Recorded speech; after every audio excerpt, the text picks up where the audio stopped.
And gold buyers, మీ కష్టాల్లో నమ్మకమైన మీ ఆత్మీయ నేస్తం. తెలంగాణ రాష్ట్రం నుంచి టాలెంట్ ఎంత బ్లాసమ్ అయ్యి ఎన్ని చక్కటి మట్టి కథలు వస్తున్నాయి.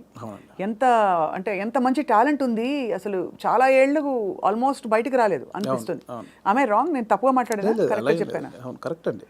ఇప్పుడు బయటకు రావడం, కట్టలు తెంచుకుని ఒక్కొక్కళ్ళు అంటే ఇక్కడ ఈ గడ్డ మీద ఉండే ఆలోచన ఏంటది, ఏంటారు ధాటి అంటారు చూడండి, ఆ కన్విక్షన్ అది చాలా గొప్పదండి. అంటే మట్టి నుంచి పుట్టిన కథలు కదా. అంతే అండి. ఇంతకుముందు ఇక్కడ ప్రాంతం వరకు ఏంటంటే కొంచెం చదువు లేక ఆకలి చోలు వరకే ఉంది. బట్ అక్కడ సృజనాత్మకత కూడా ఉంది, చాలా ఉంది. అంటే ఇటువైపు ఎన్ని కథలు ఉన్నాయి, అటువైపు ఎన్ని కథలు. ఎక్కడైనా మనుషులు ఉన్న చోట చాలా కథలు ఉంటాయి. అవును. సో ఇక్కడ కథలు కూడా ఇప్పుడు వస్తున్నాయి. అందుకే ఇప్పుడు అంటే ఎట్ ప్రజెంట్ నా మూడంతా ఇక్కడే ఉందన్నమాట. నా జర్నీలో నేను చాలా కథలు చూశాను. అందులో ఒకటి బలగం. సో చాలా కథలు చూశాను. సో అవన్నీ చెప్పొచ్చు, దాన్నే కమర్షియల్గా చెప్పొచ్చు. ఇప్పుడైతే మరి మీ రెండో సినిమా వివరాలు అడగచ్చా? ఇంకా సూనా? సూన్ అండి, సూన్ డెఫినెట్లీ. అంటే అఫీషియల్గా నా ప్రొడక్షన్ నుంచి వచ్చినప్పుడు అడిగితే బెటర్. నో డెఫినెట్గా. కానీ అందరికీ క్యూరియాసిటీ ఏంటంటే బలగం తీసిన తర్వాత మీరు చాలా జాగ్రత్త పడాలి. ఇంకా రెండో సినిమాకి అదే స్థాయిలో మెప్పించాలి, ఇంకా ఎక్కువ మెప్పించాలి వీలైతే. మరి ఏంటి మీ ఆలోచనలు దాని మీద? ఉందండి, కథ అయిపోయింది, ఆల్మోస్ట్ కథ అయిపోయింది. ఇంకా అఫీషియల్గా అనౌన్స్ చేస్తాం త్వరలో. మళ్ళీ డెఫినెట్లీ నన్ను ఎవరైతే ప్రేమించారో, ఆశీర్వదించారో వాళ్ళని ఒప్పిస్తానని నమ్మకం అవుతుంది. నాకు అదైతే ఇప్పటివరకు అయితే ఖచ్చితంగా ఒప్పిస్తానని నమ్మకం అవుతుంది. అంతకుముందు కామెడీ యాక్టర్గా జబర్దస్త్లో మీ జర్నీ ఎలా ఉండేది వేణు గారు? అది హ్యాపీ జర్నీ అండి, చాలా హ్యాపీ జర్నీ నా లైఫ్లో. అంటే జాలీగా ఉన్న రోజులు అవి. అంటే నేను 2004లో యాక్టర్ అయిన తర్వాత 2015 వరకు గాడ్ గ్రేస్ అసలు వెనక్కి తిరిగి చూసుకోలేదండి. అంటే నేను డైలీ 4 షూటింగ్లు 5 షూటింగ్లు. అంటే ఈరోజు హైదరాబాద్లో ఉంటే సడన్గా మీరు వేణుగారు ఎక్కడున్నారంటే ఈరోజు ఇక్కడే ఉన్నానండి ఈవినింగ్ అంటాను. రేపు ఫోన్ చేసి దుబాయ్లో ఉన్నానండి. అదేంటి నేను ఈవినింగ్ హైదరాబాద్ అన్న, అంత బిజీగా ఉన్నాను నేను. అంత బిజీగా ఉన్నా డైలీ 3-4 షూటింగ్లు, ఈవెంట్స్ అని దుబాయ్లు, ఫారిన్ షెడ్యూల్స్, చాలా బిజీగా ఉండేవాడిని. ఐ థింక్ 4 నుంచి 15-16 వరకు నేను వెనక్కి తిరిగి చూసుకోలేదు. అంటే మా ఇంట్లో నెలకి ఒక వారం రోజులు తింటే హ్యాపీ, అంతే. అంత బిజీగా ఉండేవాళ్ళు. పొద్దున ఎప్పుడైందో, సాయంత్రం ఎప్పుడైందో, నైట్ ఎప్పుడైందో తెలిసేది కాదు. సో 15 తర్వాత కొంచెం జబర్దస్త్ నుంచి బయటకు వచ్చి అప్పుడు ఇంకేమైనా చేసుకోవాలని ఈ బలగం ఏదైతే దానికి ప్లానింగ్లో ఉన్నప్పుడు మాత్రం కొంచెం ఒక 3-4 ఇయర్స్ బాగా స్ట్రగుల్ అయ్యాను. సో కానీ ఎలాగా అంటే మీరు చెప్పారు కదా, అంటే మీరు మట్టిలోంచి పుట్టిన కుటుంబం మీది. మరి మీరు పొట్టకూటి కోసం అయినా పని చేయక తప్పదు. అవును. మరి ఒకవైపు ప్లానింగ్, ఇంకోవైపు యాక్టింగ్ ఆపర్చునిటీస్ వదులుకోవాలి. అప్పుడు మీకు సంఘర్షణ వచ్చిందా? అయ్యో చాలా అండి. అదే అంటే యాక్చువల్లీ నేను 2013లో జబర్దస్త్ స్టార్ట్ అయింది. అప్పుడు పీక్స్ నేను యాక్టింగ్లో, స్టేజ్ షోలని, యాక్టింగ్ అని చాలా పీక్స్. ఆ జబర్దస్త్కి వెళ్ళిన తర్వాత మేము ఎక్స్పెక్ట్ చేయలే. మాది స్టార్టింగ్ స్టేజ్, మాది స్టార్టింగ్ టీం, మాది ఎక్స్పెక్ట్ చేయలేదు. యాక్చువల్గా జస్ట్ ఒక 13 డేస్, ఒక 4 రోజులు ఇవ్వండి చాలు అని తిరిగేవాళ్ళు. మా వెనకాల తిరిగేవాళ్ళు. సో ధనరాజు, మా చంద్ర అప్పుడు కొత్తవాడు, ఇంక వాడు రాలా అసలు.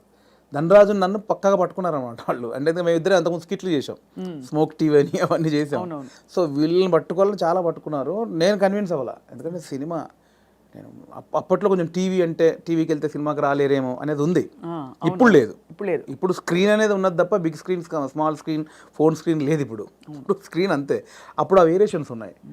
సో అప్పుడు 13 రోజులు మంచి అమౌంట్ ఎక్స్పెక్ట్ చేయని అమౌంట్ ఒకటి. 4 డేసే కదా అని లైట్గా కమిట్ అయ్యాం. ఆ 4 డేస్లో 13 ఎపిసోడ్స్ మీకు తెలుసు. అది జబర్దస్త్ స్టార్టింగ్ 18 రేటింగ్. అంటే గురువారం వస్తే వెయిట్ చేసేవాళ్ళు, గురువారం కోసం ఒక టీవీ షో కోసం వెయిట్ చేసేవాళ్ళు. సో 13 డేస్ తర్వాత మళ్ళీ బతిలాడి ఇప్పుడు అనుకున్న అమౌంట్ కంటే డబుల్ పెంచారు. సరే అని మళ్ళీ 13 చేసాం, 27 ఎపిసోడ్ చేసాం. ఆ తర్వాత ఇంకా అది జబర్దస్త్ ఎట్లా అయిపోయిందంటే తెలుగు రాష్ట్రాల్లో గురువారం వస్తే ఏంటి అనేది. ఇప్పుడు స్కిట్లు రాయడం అది కూడా ఎలా జరిగేది? అది ఉండేది. సో అప్పుడు ఏంటంటే అప్పుడు ఇంకా ఇది మీకు తెలియట్లేదండి, ఇది చాలా అద్భుతం, మీకు ఎంత అంటే అంత ఇస్తాం, మీరు కంటిన్యూ చేయండి అన్నారు. అప్పుడు నేను ఏంటంటే నాకు సినిమా అనేది, నేను సినిమా కోసం వచ్చాను, ఇది చాలా బాగుంది, చాలా డబ్బులు ఇస్తున్నారు, ఇంటింటికి గడప గడప వెళ్ళాం, రీచ్ అయ్యాం, ఇంత డబ్బులు వస్తున్నాయి, అటు షోలు, రెమ్యునరేషన్ అన్నీ వస్తున్నాయి, కానీ నాకు సంబంధించింది పోతుంది.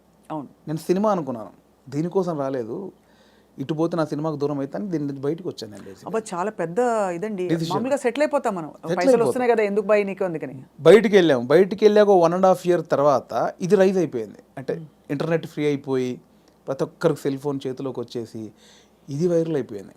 అప్పుడు ఏమైంది, నేను జబర్దస్త్ కొన్ని చేశాను కాబట్టి సినిమాలో కొంచెం దూరం అయిపోయా, టీవీకి వెళ్ళడం వచ్చేసి. అవును అవును అవును. ఇది వచ్చేసిందని నేను దాన్ని పక్కన పెట్టేసి సినిమాకి వచ్చేసరికి ఇది పక్కకు పెట్టేశారు. అరే ఇలా అయింది ఏంటి అని కసిలో మళ్ళీ ఒక 1 year చేసాం. అవును, మీరు తిరిగి వచ్చినప్పుడు అయితే వెల్కమ్గా తీసుకున్నారు మిమ్మల్ని, తీసుకున్నారు. మళ్ళీ 1 year చేసిన తర్వాత అప్పుడు ఇంకా మైండ్లో డబ్బు అని మళ్ళీ ఇటు వెళ్ళినోని మళ్ళీ ఇటు వచ్చా, ఇక్కడ మళ్ళీ డబ్బు కోసం వచ్చా. బట్ లోపల మాత్రం ఇది కాదని నన్ను వేధిస్తుంది అనమాట. మళ్ళీ బయటకు వచ్చాను. ఆ మళ్ళీ బయటకు వచ్చిన తర్వాత 2015 మిడ్లో బయటకు వచ్చామండి. అప్పటి నుంచి అరాకొర అప్పటి నుంచి స్ట్రగుల్ స్టార్ట్ అయింది. ఆ 15 మిడ్లోంచి 2020 వరకు ఆ 4 years ఇటు లేక అటు లేక ఆ 4 years బాగా స్ట్రగుల్ అయ్యాను. అది ఇక మేజర్ నా కెరియర్లోనే వెరీ బ్యాడ్ పీరియడ్. అంటే తినడానికి ఉండడం వేరు, అది వేరు, బట్ మైండ్ బిజీగా ఉండడం మెయిన్ ఇంపార్టెంట్. అవును, మైండ్ బిజీ. మనం అసలు ఎటు వెళ్తున్నాం అని ఒక తెలుస్తుంది కదా లోపల. పొద్దున 6 గంటలకు వేస్తే స్టాఫ్ వచ్చారా, పొద్దున 12 గంటల వరకు ఈ షూటింగ్, మధ్యాహ్నం ఆ షూటింగ్, దుబాయ్, ఇటు ఆస్ట్రేలియా, ఇవి అన్నిట్లో ఈ స్కిట్ల బిజీ ఉంటుంది. ఇప్పుడు మీరు ఇందాక అడిగారు స్కిట్లు, మినిమం ఒక స్కిట్ రాయడానికి 2 రోజులు పట్టేదండి. ఎవరు రాస్తారు? నేను, నా టీం మెంబర్స్, ఎవరైనా ఒక రైటర్, అంటే మనకు సింక్లో ఉన్న మెయిన్ టీమ్ లీడర్ దగ్గరనే ఉంటుందండి.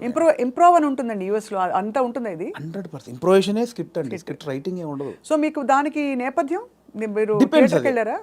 థియేటర్ ఏం లేదండి, నాకు థియేటర్ ఎక్స్పీరియన్స్ లేదు, జస్ట్ మీరు చూసి నేర్చుకున్నారు. అంతే అంతే. ఎందుకంటే మనం కూర్చున్నామండి, ఇప్పుడు పాయింట్ ఎట్లా వస్తే మనం కూర్చున్నాము, లేట్ అవుతుంది, ఈ లేట్ అయిన గ్యాప్లో ఏం చేద్దాం అని ఒక థాట్, ఏం చేయొచ్చు అని కూర్చొని మాట్లాడుకోవడం. అలా మాడుకుంటే ఏదో జోకులు వస్తూ ఉంటాయి. ఓ బంచ్ ఆఫ్ జోక్స్ వచ్చాక అసలు దీనికి ఏంటి కంటెంట్ ఏంటి, కథ ఏంటి, ఓ ఇలా వచ్చాడు, ఓ మిడ్లో గొడవ జరిగింది, లాస్ట్లో ఆ గొడవ పడి సారీ చెప్పాడు, ఓ స్టార్ట్, ఓ మిడ్, ఎండ్, ఏం చేయొచ్చు దీనికి.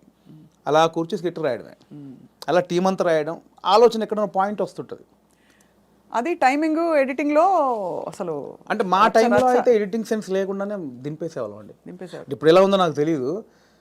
నా ధనరాజు కానీ, నేను కానీ, అప్పుడు రాఘవ్ గారు కానీ, చంద్ర కానీ, అంటే అప్పుడు ఇప్పుడంటే పాపం వాళ్ళు జబర్దస్త్ వాళ్ళకి ఇప్పుడు వాళ్ళకి ఏమైందంటే కొన్ని 1000 పాయింట్లు టచ్ చేశారండి. అవును, ఎన్ని స్కిట్లు అయి ఉంటాయి, కొన్ని 1000 స్కిట్లు అయి ఉంటాయి, 1000 పాయింట్లు టచ్ చేశారు. ఇంకేం చేయాలో అర్థం కాక వాళ్ళకి. అవును, అప్పుడు మేము కొత్త కాబట్టి మాకు అన్ని కొత్తయే, ఆల్ పాయింట్స్. ఇప్పుడు అత్తా కోడళ్ళు ఓ 100 పాయింట్లు ఉంటాయి, అప్పుడు మాకు అవన్నీ కొత్త. ఇప్పుడు అత్తా కోడలు చేయమంటే ఏది చేసినా కూడా ఆల్రెడీ చేసినట్టే ఉంటుంది.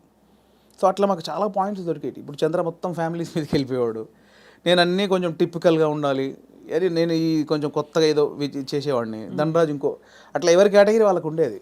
సో అప్పుడు పోటాపోటీ బాగా చేసాము. సో ఆ 15 నుంచి బయటకు వచ్చాక అంత మంచి రెమ్యునరేషన్స్ కానీ, ఈవెంట్స్ కానీ, మీకు తెలుసు ఈవెంట్స్ ద్వారా మంచి ఆర్టిస్టులకు మంచి ఆదాయం ఉంటుంది, చాలా బాగుంటుంది. అదే కదా. సో అటు ఇటు మిస్ అయ్యి ఈ 15 నుంచి 20 వరకు నేను దాదాపు మీరు ఎక్స్పెక్ట్ చేయలేని అమౌంట్ మిస్ అయిపోయాను. సో ఆ లోపల అది ఉంటుంది, అది బాధ అనమాట, తిండికి బాధ కాదు. అనవసరంగా దాంట్లోంచి బయటకు వచ్చావు, ఇప్పుడు ఇంత పోయింది, ఇప్పుడు ఇది లేదు అది లేదు. ఇప్పుడు మన బతుకులకి నువ్వు వచ్చిన నేపథ్యానికి అది చాలా పెద్ద అమౌంట్. దాన్ని మిస్ అయిపోయామే, తప్పు చేసామా, ఒప్పు చేసామా, అనవసరంగా సినిమాని ఓ పెద్ద బిల్డప్ ఇచ్చుకొని బయటకు వచ్చావు, ఇక్కడ ఇది లేదు, అక్కడ అంతా సాలిడ్ అమౌంట్ మిస్ అయిపోయి ఏంట్రా తప్పు చేసామనే గిల్ట్ ఒకటి ఉంటుంది చూసారా, ఆ గిల్ట్ ఎక్కువ పోయాను అనమాట. అవును, లక్షల సంపాదన వదులుకోవడం అంటే ఈజీ విషయం కాదు.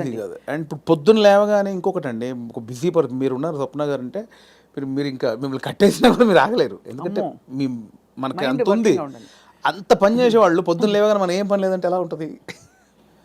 అదే బిగ్గెస్ట్ కామెడీ స్కిట్లా ఉంటుంది. అంతే, అది దానంత నరకం ఉండదు. పొద్దున్న లేవగానే ఆ స్కిట్, షూటింగ్, అట్ట ఇట్ట మైండ్ అలా పెట్టే మైండ్కి ఏమీ లేదంటే అది దానంత నరకం ఇంకోటి ఉండదు. అలా ఒక 3 సంవత్సరాలు ఫేస్ చేసిన తర్వాత ఆ ఫ్రస్ట్రేషన్లోంచి వచ్చిన ఐడియానే బలగం.